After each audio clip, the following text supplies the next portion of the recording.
Primeiro vieram os apelidos e não houve respostas. Depois, os xingamentos e as fake news e nada da Justiça Eleitoral intervir. Agora, a violência escalou para cadeirada ao vivo, soco durante debate e tudo continua transcorrendo normalmente. O Tribunal Superior Eleitoral não agiu contra a violência política que acompanha os métodos da extrema-direita, mas propriamente de Pablo Marçal. Só agora, na reta final do primeiro turno, a ministra Carmen Lúcia, presidente do TSE, se pronunciou sobre o assunto. Ela condenou os atos violentos e disse que acionou os órgãos de investigação e os tribunais regionais eleitorais para coibir a violência política. Por outro lado, os órgãos de imprensa também têm sua participação nessa escalada violenta. Sem checagem para rebater mentiras ditas durante as sabatinas e com regras frouxas nos debates, muitos veículos e jornalistas pavimentaram o caminho para que Marçal criasse sua narrativa violenta e perigosa.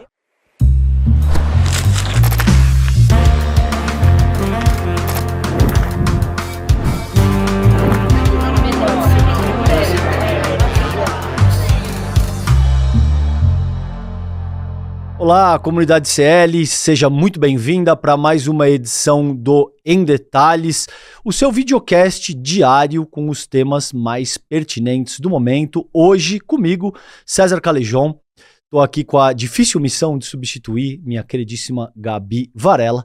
E hoje a gente conversa com o Dr. Valber Agra, Dr. Valber Agra, que é advogado, professor e promotor do estado de Pernambuco.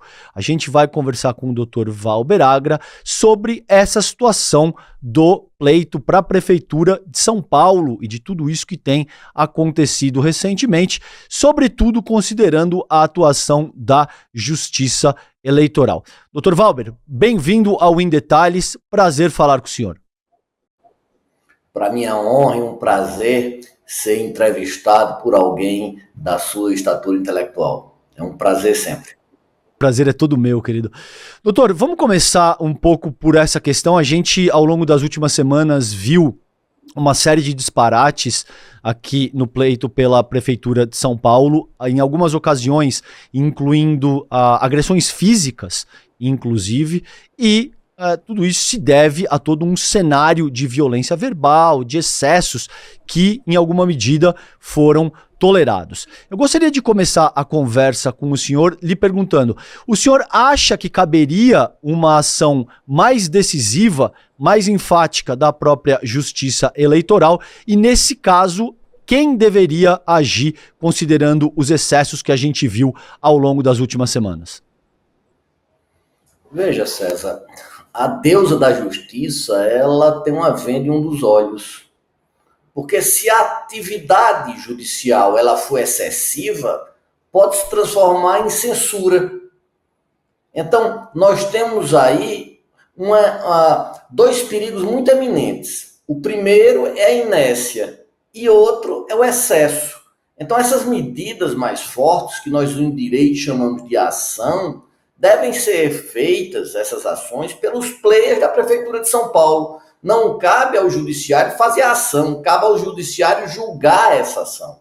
Por outro lado, nós evoluímos muito, mas evoluímos muito em que o judiciário, que há poucos anos atrás, por exemplo, na campanha de 2018 para presidente, que estava sem nenhum tipo de estrutura para enfrentar isso, tem se munido com vários instrumentos. Por exemplo, o próprio juiz pode dar uma medida para tirar aquela propaganda que é manifestamente inverídica. A grande questão é que essas propagandas, elas não são tão fáceis de dizer, tu pode, tu não pode. E se houver um excesso, nós podemos cair no mais infame dos erros, que é o quê? Sempre a tentativa que é, de certa forma, fácil de cair em tentar fazer arbítrios, como, por exemplo, a censura. Então, nós temos que ir muito minudentemente e com paciência para tentar encontrar esse meio termo, esse caminho do meio aristotélico. Perfeito. Então, com base no que o senhor diz, caberia aos outros atores, aos outros agentes políticos, provocar qualquer instância do Poder Judiciário para que então o Poder Judiciário, suponhamos, por exemplo, o Tribunal Regional Eleitoral pudesse tomar as medidas cabíveis, considerando, por exemplo, atos de violência ou qualquer outro tipo de excesso, certo? Perfeito. Primeiro seria um juiz da propaganda, um juiz de primeira instância, depois disso, em grau de recurso, iria para o Tribunal Regional do Estado de São Paulo e a última instância seria o Tribunal Superior Eleitoral. Vamos por exemplo, vamos ver essas notícias que foram divulgadas que o Marçal estaria pagando publicidade por conta de empresas, por pessoas não declaradas, pessoas que não fazem parte do processo eleitoral, de dinheiro que não estivesse passando, e eu estou supondo, não estou afirmando, eu não tenho condições de dizer, porque não houve investigação. Então, vamos supor que esse dinheiro tivesse se escoando fora da conta eleitoral dele, da conta de campanha. Isso dá ensejo a uma tipificação que é o 30A da legislação eleitoral. O que é 30A? Arrecadação e gastos eleitorais. Então, teria que se haver uma ação que se chama AGE. O que é AGE? Ação de Investigação Judicial Eleitoral. Ação de Investigação Judicial Eleitoral. Quem pode entrar? Partido político, coligação e candidato, que estejam disputando o pleito da cidade de São Paulo. Iria haver uma investigação e depois dessa investigação, se fosse comprovado que está havendo dinheiro de fontes proibidas passando sem ser pela conta, as contas específicas do candidato para fazer propaganda de disseminação de discurso de ódio, fake news e fatos cabalmente inverídicos, aí sim haver-se-ia uma sanção que seria o quê? Duas. Se ele ganhasse, que aquela candidatura fosse cassada e imediatamente a imputação de inelegibilidade. Veja que eu não estou afirmando que isso está acontecendo, mas há vários indícios que esses indícios devem ser investigados para quê? Para garantir a integralidade, para garantir a integridade, melhor dizendo, do processo eleitoral. Perfeito. Para além desse cenário que o senhor acabou de escrutinar, houve ainda essa semana, né, um debate no qual um dos assessores do Pablo Marçal agrediu fisicamente um membro da campanha do atual prefeito, o Ricardo Nunes, e depois desse evento, o Pablo Marçal abriu uma live no seu celular, falando ainda do próprio carro, nos estúdios do veículo que estava organizando aquele debate, e ele conclama uma guerra, ele usa esses termos, ele conclama a população a uma guerra, ele incita as pessoas à prática aberta da violência durante o período eleitoral. Isso caracteriza algum tipo de ilegalidade e enseja qualquer tipo de punição, Dr. Valber? Vamos por partes. Teoria de Jekyll e Estripador. Eu não posso negar o direito de Pablo Marçal, com toda o que ele representa de mais danoso ao processo democrático, porque assim, nós pensávamos que nós já tínhamos visto de tudo. Não. Ele se configura em algo muito mais danoso para o processo democrático do que todos os outros, para uma vida em sociedade. Quando ele fala isso, eu não posso fazer uma censura, eu não posso previamente dizer que ele não faça, eu não posso impedir que ele dispute o processo eleitoral, mas eu posso fazer com que ele seja responsabilizado pelo que ele diz. Ele convocando as pessoas a um estado de confrontação, de beligerância, ele está infringindo o 246 do Código Eleitoral, que é gerar uma situação de conflito. Isso é uma propaganda irregular. Como propaganda irregular, deve-se imputar uma multa a cada ato dele. Agora, a justiça pode fazer isso sem ação dos partidos? Não. Então, veja, eu não posso dizer que a justiça está sendo omissa. Cuidado. A justiça, ela não aciona, ela julga. Quem deve fazer isso é o Ministério Público e os players políticos. Esses daí sim que devem fazer. Então, há medidas cabíveis, mas só que o foco é outro. Não é que a justiça, o direito eleitoral brasileiro, e veja que determinada parcela acha, determinado ministro é arbitrário, está se fazendo isso, está se fazendo uma judicialização, um ativismo judicial. Já se pega muito na justiça eleitoral, principalmente, mas na justiça brasileira, de ser ativista. E ela não é. Mas não é por quê? Porque essa diferenciação de poderes, lá de Montesquieu, de Políbio, ela deve ser readequada. Readequada a quê? A cumprir uma coisa que é muito maior. E é essencial ao nosso pacto civilizatório, que é a Constituição. Mas a Constituição não pode ser cumprida do nada, precisa que os agentes tenham consciência. Então nós temos que ter muito cuidado na calibração, muito cuidado quando eu falo de todas aquelas forças emancipatórias, civilizatórias do processo brasileiro, se unir, mas nós não podemos cometer arbitrariedades. Uma arbitrariedade, ela é algo ignominioso, seja feito da direita, seja feito da esquerda. Essa é a mesma questão. Perfeito. Com base no que o senhor coloca, eu gostaria, me corrija se eu estiver errado, mas o Ministério Público poderia agir sem ser provocado, dado o nível de violência que estaria se promovendo na ocasião. Por que o senhor avalia... O Ministério Público sempre será o fiscal da lei. Perfeito. Toda vez, em qualquer seara, que o Ministério Público veja uma discrepância, uma ilegalidade, ele tem o poder-dever, não é só poder, é dever de agir. Muito bem. Com base nisso, por que não agiu, considerando o nível de violência que estava sendo proposto naquela ocasião, que se materializou, né? Porque você teve uma cadeirada, você teve o candidato da Atena dando uma cadeirada no Pablo Marçal, e você teve um assessor do próprio Pablo Marçal desferindo um soco contra um membro da campanha do Ricardo Nunes. Com base nesse nível de violência física, as coisas chegaram às vias de fato. Como o senhor avalia a falta, a inação do Ministério Público? Veja, quando um processo de violência começa, e nesse caso São Paulo, ela começou da forma verbal. Não deveria ter esperado nem que atingisse aquelas raias. A atitude deveria ser de todos os partícipes, não é, volta a dizer, da justiça. Isso não foi feito, então se avolumou. Mas isso, o que é que ocorre no direito eleitoral? Fruto de décadas de estagnação, nós não discutíamos direito eleitoral porque havia corrupção, havia todos aqueles vícios. Há um princípio que é a liberdade de propaganda.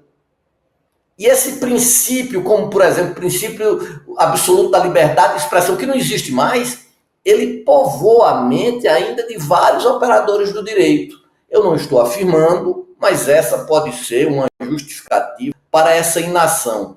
Desse o seguinte, que você pode ter todas as liberdades de informação, que a população vai escolher. Mas, ora, desde Platão a gente sabe que, e depois em Roma, que o pão e circo, ou um governo de não filósofos, conduz à exacerbação e cabe a quê? A quem deve controlar o discurso, que esse discurso não descambe para cenários vios que não contribuem para o processo de discussão democrática. Então, veja, eu acho que esse princípio, essa entronização dessa liberdade exacerbada, e todas as liberdades, quando são exacerbadas, são perniciosas, então nós caímos então nesse pão e circo que nós, infelizmente, vivenciamos aí em São Paulo. Dr. Valber, no debate público, muito se colocou a respeito de que uma possível impugnação poderia dar força, inclusive para um candidato como o próprio Pablo Marçal, né? Porque ele se vende através de uma dimensão de antissistema, no qual ele seria uma pessoa que estaria confrontando o próprio sistema, e uma possível impugnação. Muito especulou-se que talvez pudesse, de fato, favorecer a imagem, o ajudaria a angariar algum tipo de capital político. O senhor acredita que isso faz parte de um certo cálculo quando o Ministério Público deixa de agir? O senhor acredita que isso não entra na equação de como o Ministério Público, por exemplo, se conduz? Qual é a vossa avaliação considerando essa proposição? Olha, primeiro eu não vejo motivo para impugnar a candidatura de Pablo Marçal. Com toda a ignomínia que ele é, eu, como democrata, eu sou afeito ao princípio da legalidade. E o princípio da legalidade é para Pablo Marçal, para Boulos, para Tabata, até em suma, para todos. Então isso daí é muito básico. Agora, O que ele fez durante a campanha eleitoral, aí é outra história. Isso cabe várias ações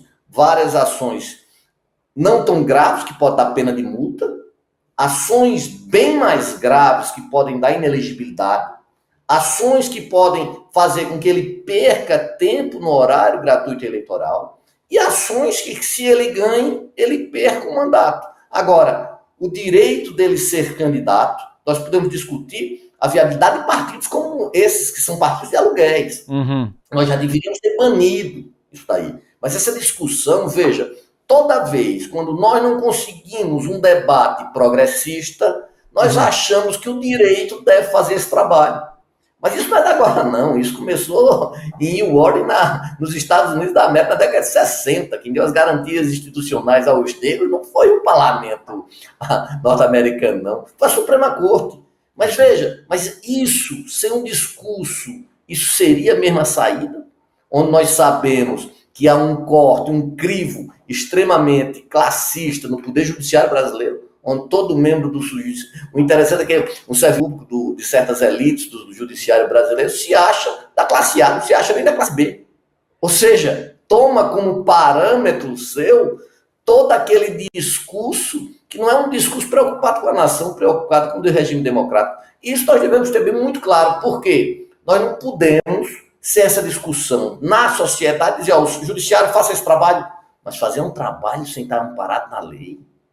Isso não dá, porque depois vão utilizar isso para fazer golpe de Estado, fazer secessões. Então, nós, sejamos de esquerda ou não, de centro, o que você seja, não sendo autoritário, não sendo anti-evolucionista, anti-sociedade, num procedimento civilizatório, nós não podemos cair nessas tentações. Não, vamos impedir Pablo Marçal, mas por quê? Agora, depois da campanha, tem vários e vários ilícitos que ele cometeu que ele deveria pagar. Se nós estamos utilizando bem isso daí ou não, aí é outra história, é uma questão difícil, não tô, como eu estou em alguns estados, eu não estou acompanhando bem a situação em loco de São Paulo, então me faltam elementos mais claros para dizer, estão fazendo por causa disso. Ainda nessa seara, porque além de advogado, o senhor é um grande pensador da questão nacional, diríamos assim. E aí eu gostaria de ouvir, talvez não com base na letra da lei, mas o senhor, enquanto como pensador, eu gostaria de uma reflexão nesse sentido. O Pablo Marçal, considerando a possível inviabilidade da sua campanha, utilizou, por exemplo, o suicídio de um pai de uma outra candidata. Ele tentou imputar a pecha de estuprador a outro candidato, né? Ele tentou ativamente, ele fez alusões diretas a esse processo. O senhor acredita que isso não é uma pergunta legítima, não é uma pergunta retórica? Eu gostaria de lhe ouvir a respeito disso. O senhor acredita que esse tipo de coisa não é o bastante para inviabilizar uma campanha à maior prefeitura da cidade de São Paulo, a prefeitura da maior cidade do país, e nesse caso, aonde vamos delinear essa régua? Onde a gente vai estabelecer um limite que, olha, com base nesse ponto, a partir disso, determinado candidato deve ser impedido de concorrer a determinado pleito? Eu gostaria de lhe ouvir acerca dessa temática, querido. Pergunta bastante inteligente. Mas veja, se eu fosse juiz no estado de São Paulo, eu iria permitir a candidatura de Pablo Marçal, mesmo achando que representa a escória do procedimento político brasileiro. Mas eu iria permitir. Por quê? Porque não tem vedação legal. Não tem vedação legal. Não há possibilidade para que o sistema jurídico seja um microcosmo de poder sem o parâmetro legal. Interessante que a legalidade do século XXI virou o quê? Bandeira emancipacionista. Agora, ele tem uma campanha nesse ritmo, isso daí eu já disse a vocês, não caberia. Mas isso daí é função do jurídico. Será que a sociedade brasileira chegou, depois de tudo que nós passamos, depois desses incêndios indiscriminados, depois dessa letargia de taxa Selic, a 11,75 no governo de esquerda, será que essa sociedade não evoluiu para nós tentarmos coartar esse tipo de campanha?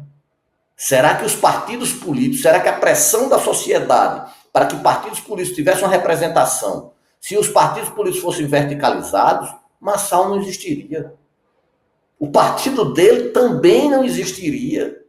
Então, não seria muito melhor nós formatarmos essa discussão para a sociedade, dando uma verticalidade ao sistema político nacional brasileiro para impedir essas candidaturas autoritárias? Mas o que é que nós queremos? Nós queremos que o jurídico resolva tudo. Quando a sociedade, por incompetência ou por estruturas nossas, né, a questão subjetiva e objetiva, nós não temos nem a objetiva nem a subjetiva, a gente quer que o direito faça isso, que o direito leve progressos, onde só há ausência de luzes, obscuridade. Será que o direito pode fazer isso? Eu lhe confesso, como cidadão e como alguém que estuda a área jurídica, que isso é impossível. Nós queremos dar uma primazia ao que não serve, e essa primazia depois pode fazer o quê? Se voltar contra nós mesmos. Veja, foi o jurídico que ensejou, por exemplo, constituições autoritárias, como a de 37, que chancelou golpes de Estado, como 64. Aí você quer que esse jurídico, você quer fazer que haja a fermentação dos ovos da serpente, porque esse jurídico sem a legalidade é tão autoritário quanto qualquer coisa que você vê aí.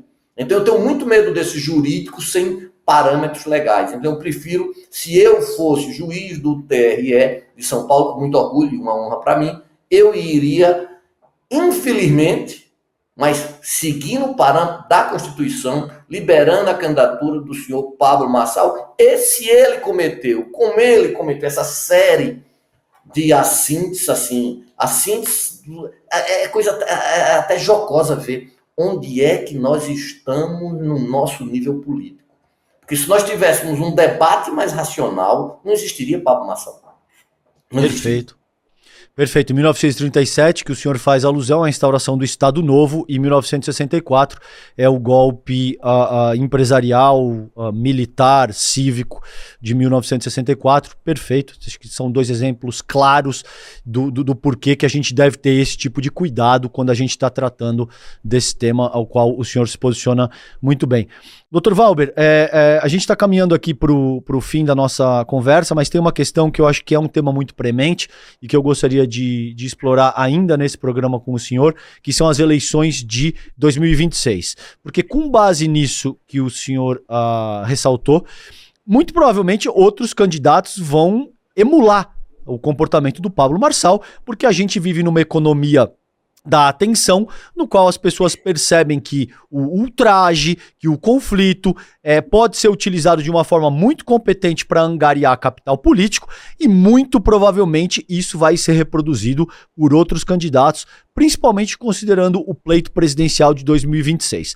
Como um grande intelectual, um grande pensador da nossa questão jurídica, da nossa questão sociopolítica, da nossa questão eleitoral, o que o senhor aponta ser pertinente em termos de debate, em termos de mudança, em termos de possíveis adequações que devam ser feitas para que a gente tenha um pleito presidencial minimamente saudável, no qual propostas sejam debatidas e no qual a gente não tenha esse nível de agressão verbal e física? Pergunta também arguta. Nós vivemos na sociedade de espetáculo, debord. Está aí muito claro para mim. Mas veja, nós temos que ter um projeto mínimo de nação. Como é que a gente vai ter um projeto de nação se a gente não explica que o maior déficit que nós temos é o déficit do sistema financeiro? Nós não fazemos um embate contra o sistema financeiro. Todo ano nós temos 300 e tantos bilhões e nós ficamos discutindo se nós gastamos 2 ou 3 bilhões para educação, 2 ou 4 bilhões para a saúde. Ou seja, a questão é econômica. Lá atrás, Clinton disse naquele debate memorável nos Estados Unidos, é econômico. Como é que eu posso dizer para a pessoa que vai ter uma creche se eu não dou as condições? Se eu pego creches e financio essas creches privadas, são geridas por políticos. Então eu tenho que chamar a sociedade e começar a discutir de forma muito clara. Qual é a diferença entre nosso governo e um governo outro? A Petrobras privatizada, uma empresa que vale em torno de 500 bilhões, ela vai gerar lucro para quê? Como era o lucro antes dela, no PPI? Por que então o banqueiro... Veja que loucura, César. Nós pegamos essa juventude todinha e incentivamos a eles serem empreendedores. Mas a elite aplica na taxa Selic. sem precisar fazer nada, ganhando aí 11,5%, 11,75%, 12%, 13%. Então, veja, até nisso nós fazemos estelionato, até na juventude. Então, esse empreendedorismo não existe. Mas o que é que a gente vai dizer àquela pessoa que está trabalhando 10, 12 horas? Dizer, tu vai pensar só no Bolsa Família? Tu vai pensar só no BPC? O que é que eu vou dar àquele que trabalha? Veja que coisa dura para a esquerda. O benefício deve ser igual ao salário. É isso mesmo que a gente está propondo? Ou seja, o cara que não trabalha deve ganhar igual àquele que trabalha, que vai sustentar a sua família. Então, isso nós temos que analisar e nós temos que fazer o quê? As forças ditas progressistas devem ir para onde? Devem ir para a terapia. Nós devemos fazer uma autoanálise que nós não fazemos. Então, isso nós temos que fazer para aí sim construir, através disso, um embate. E veja, esse embate nós não temos. Nós somos pautados por quê? Porque eu tenho que ter um juro de 0,75. A inflação descendente, os Estados Unidos baixa a taxa dele de 0,5 e a gente sem nada, e devemos ficar calados, porque a expectativa do mercado é subir. O que é expectativa? O que é idealismo puro, mas um idealismo fajuta, veja, fosse o idealismo alemão do século XIX, mas não, um idealismo que não serve para nada, não, olha, eu acho que vai ser, mas se não for, não é. Ou seja, nem aquela mãe de Iná, da minha época, tinham previsões tão estapafúrdias como as nossas. Então, assim, é um circo, né? É um circo para se divertir. Maravilha, doutor Valber Agra, advogado, professor, promotor do estado de Pernambuco. Uma honra falar com o senhor. Eu ficaria 3, 4 horas discutindo o atual estado de coisas determinado no Brasil, discutindo, aprendendo, lhe ouvindo. Infelizmente, eu preciso encerrar o Em Detalhes de hoje, mas sempre uma honra aprender com o senhor. Obrigado pelo seu tempo, obrigado pelas considerações, doutor Valber. Para mim é uma honra sempre estar aqui no ICL. Quero aproveitar o dia de hoje para repudiar essa tentativa de ameaça, essa tentativa de coação, essa tentativa despudorosa. No Brasil nós não temos vozes, nós não temos lampejos de inteligência. E quando esses lampejos aparecem, tentam cerceá-lo e de forma violenta, veja só. Então me solidarizo com o Edu, com todos vocês, e eu acho que nós deveríamos partir para o combate, um bom combate. Obrigado, Dr. Valber. Para vocês também, obrigado pela presença de hoje. Um prazer estar com vocês e até mais. Tchau, tchau. As eleições municipais estão chegando e o ICL preparou uma aula essencial para você assistir antes de ir às urnas. Essa é uma etapa importante para a nossa democracia e por isso devemos ter a clareza de votar em candidatos que compartilham dos mesmos ideais. Pode parecer mentira, mas há pessoas que ainda caem nessa contradição. E para isso não acontecer, a gente te convida a participar da aula aberta e gratuita O Pobre de Direita, com Gessé Souza e o Edu Moreira, no dia 29 de setembro, esse domingo, agora, a partir das 20 horas, às 8 horas da noite.